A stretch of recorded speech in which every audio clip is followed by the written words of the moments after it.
Winter is coming, but not for everyone. We prepared a list of the tragic and shocking deaths we witnessed on our beloved Game of Thrones and the actors' post-show lives. Why did Jackson Gleeson, aka Joffrey, quit acting after the show? What is Hodor's secret career? Who from the cast was rumored to play the new James Bond?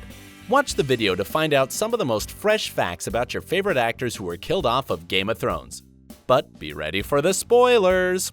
And before we start, we share new exciting celebrity videos every weekday, so be sure to subscribe to our channel and ring the bell to get notified about our latest videos. Sean Bean as Ned Stark. Tyrion Lannister was completely right. A hand of the kings does not live long. Hoping Joffrey would have mercy in the very last minute, it was devastating to watch the headsman swiping the sword over Ned's head. Before the show, Sean Bean was already a famous actor, having experienced playing in another fantasy movie, The Lord of the Rings. Fun fact, he looked very much like Ned Stark with his long hair and armor. He's mostly played as a villain in the movies he's been involved in, including GoldenEye, Clear and Present Danger, and The Island. And as classic stories go, bad guys always get what they deserve. In fact, he was shot, buried alive, stabbed with a knife and sword, beaten with a gun, pushed to his perilous death by a herd of cows, shot with an arrow, hanged, and our top peak scene, thrown off a roof by Pierce Brosnan. And when he finally got a chance to play the honest and noble Lord Paramount and Warden of the North, he got killed at the end of Season 1. What a bummer! But don't worry, Sean's career is doing much better than Ned's head. Oops, not very sensitive, my bad. Anyway, after Game of Thrones, Sean played a brutal outlaw on The Oath and a super stressed ex-Legends agent on the same series. But the show unfortunately got cancelled. Sean was also nominated for International Emmy for Best Leading Actor for Accused. You may have also seen him playing a priest in the series Broken. Rose Leslie as Ygritte. The fearless, passionate, and super beautiful wildling woman hit the young Jon Snow with the arrow of love. That made her death from an actual arrow look even more tragic. Of course, we suspected that George Martin wouldn't let King of the North marry the free folk girl. It was so cruel to kill her right in front of Jon Snow. But we have to admit, it was in true George Martin style. After the show, Rose played a couple of successful roles in the horror movies Honeymoon and Sticky Notes. She also gave a great performance in the CBC lawyer drama and spin-off of The Good Wife, The Good Fight.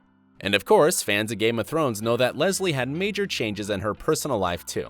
This June, Kit Harington and Rose had one of the most romantic weddings this year at nearby Ward Hill Castle. The couple had a spectacular old-fashioned reception at the castle owned by Rose's father in Scotland.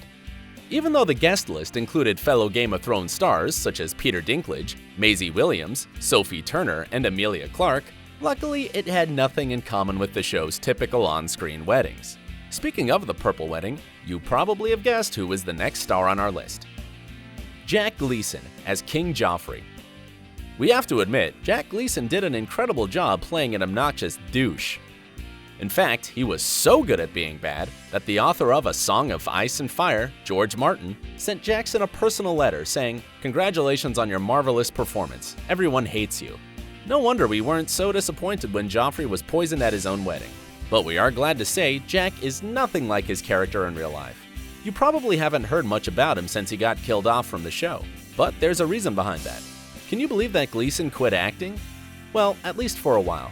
The then 21-year-old actor decided to concentrate on his education. He is pursuing his academics in philosophy and theology at Trinity College in Dublin. When asked why he decided to step away from the spotlight, he replied, "The answer isn't interesting or long-winded. I've been acting since age 8. I just stopped enjoying it as much as I used to." In his interviews, Jackson admitted he disliked celebrity culture a lot. He just wants to have a normal life. But we hope that Jackson will return to the big screen, perhaps at a much elder age, playing some bearded king in a historical drama. Joffrey's wedding wasn't the only one that failed. Of course, we are talking about the poor Stark family and the tragic Red Wedding. Richard Madden as Robb Stark. It was one of the bloodiest episodes on the show. Robb Stark and his pregnant fiancée were betrayed with a cold steel in the hands of Roose Bolton. After the show, Richard did not have such outspoken roles as on Game of Thrones, but he made a couple of great appearances, playing supporting roles for Medici, Masters of Florence, and Oasis. Of course, bearded Robb Stark looks pretty hot, but shaved Richard Madden doesn't look any less stunning, playing a charming prince in the Cinderella movie. Also, Richard Madden was believed to be a possible candidate for the role of Agent 007 in the 25th Bond movie, coming out in 2020. But it was recently confirmed that the Bond producer Barbara Broccoli is not looking for anyone to replace Daniel Craig. Well, there still might be a chance that Richard will make it for Bond 26. We'll see. Pedro Pascal as Prince Oberyn. It's hard to imagine someone else playing the passionate and aggressive Prince Oberyn of Dorne. The lust for bloody revenge, as usual, led Oberyn Martell to an extremely brutal end. When we almost thought that the Red Viper won the duel, his skull got smashed in the hands of Gregor Clegane.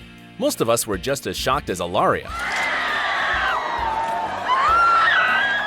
At the top of all Pedro's post-Game of Thrones roles is Javier Peña in the Narcos Netflix series. Pascal also gave a spectacular performance on the big screen for Kingsman: The Golden Circle. We will also see him starring in the 2019 DC movie Wonder Woman 1984 alongside Gal Gadot. Pedro was cast in an undisclosed role, so it remains a surprise for the fans. Kristian Nairn as Hodor. Hodor's death made millions cry when we finally found out he was saying "hold the door" and realized how much his faith was ripped. Knowing how innocent he was makes watching the end of the episode even more devastating. Kristian had only one word in his disposal to play the character, and he nailed it. Nairn reenacted the tragic moment from the show in his KFC commercial. But did you know that Kristian has a secret career? He is a superstar house DJ. In 2014, he went on tour with his Rave of Thrones show. In an interview, Kristian said, "I'll always say a Hodor right at the end of a set, because I think I'd probably get lynched if I didn't. I'm already dying to see it. What else can I say? Hodor." Iwan Rheon as Ramsay Bolton. Ooh, one more hated character we love to see killed on screen. Which young sadist did you hate more, Joffrey or Ramsay? It was nice to know Ramsay was torn apart by his own dogs. Well, all we can say is he truly deserved it. After the show, the actor mainly focused on acting in TV series. You may have also seen Iwan on Vicious, Riviera, and as Maximus in ABC's Inhumans. Iwan is also a very talented musician.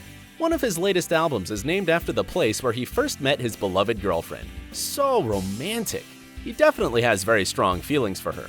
Perhaps he'll soon be heading down the road of marriage. Who knows? Jason Momoa as Khal Drogo. Khal Drogo is definitely one of the most memorable characters on the show, even though he only appeared in one season. But the ladies still cannot forget him and hope for his resurrection in the last season. At first we hated him, then fell in love with him, and by the end of season 1, couldn't stop crying over his death. But in real life, Jason Momoa is doing very well, and made a spectacular appearance playing Aquaman in Justice League, and he will definitely surprise us in a 2018 DC solo movie. Can't wait to finally see it. Jason had to keep it a secret that he is playing Aquaman for almost 5 years. Michelle Fairley as Catelyn Stark. Catelyn had to witness her son's death at the Red Wedding, and had her throat cut afterwards. She tirelessly tried to save Robb's life, and that made the moment even more tragic. Oh, the poor Stark family. While filming Game of Thrones, Michelle also starred in Harry Potter and the Deathly Hallows, Part 1 as, that's right, Hermione's mother. After the show, Michelle made a stunning appearance as Margaret Beaufort in White Princess. Fairley is also a famous theater actress. If you're a big fan of her work, you can stop by Bridge Theater to see her in Julius Caesar. Aidan Gillen as Littlefinger. It was a surprise that Peter Littlefinger Baelish managed to survive 7 seasons, but sweet revenge from Arya finally got the better of him in the Winterfell court. In 2017, Aidan made an appearance on King Arthur, Legend of the Sword, alongside another Game of Thrones actor, Michael McElhatton, aka Roose Bolton. Aidan also played another villain in Maze Runner: The Death Cure that was released last January and gave a stylish performance on the Peaky Blinders. This year, Aidan Gillen will appear on the big screen movie Bohemian Rhapsody about the legendary rock band Queen, as former music manager John Reed. Aidan is also working on a new science fiction drama TV series, Project Blue Book, that will premiere in January. Gillen is playing the leading role as Joseph Allen Hynek, real-life astrophysicist, best known for his research on UFOs back in the 1960s. Sounds so mysterious. I suppose it won't do without some conspiracy theories. We are sure Season 8 of Game of Thrones won't end without a couple of new deaths. But each of our favorite killed-off characters will stay in our hearts forever. Let us know who is your favorite character who has already left the show in the comments below. Thanks for watching. If you liked this story, subscribe to our channel to get the best videos about your favorite celebs.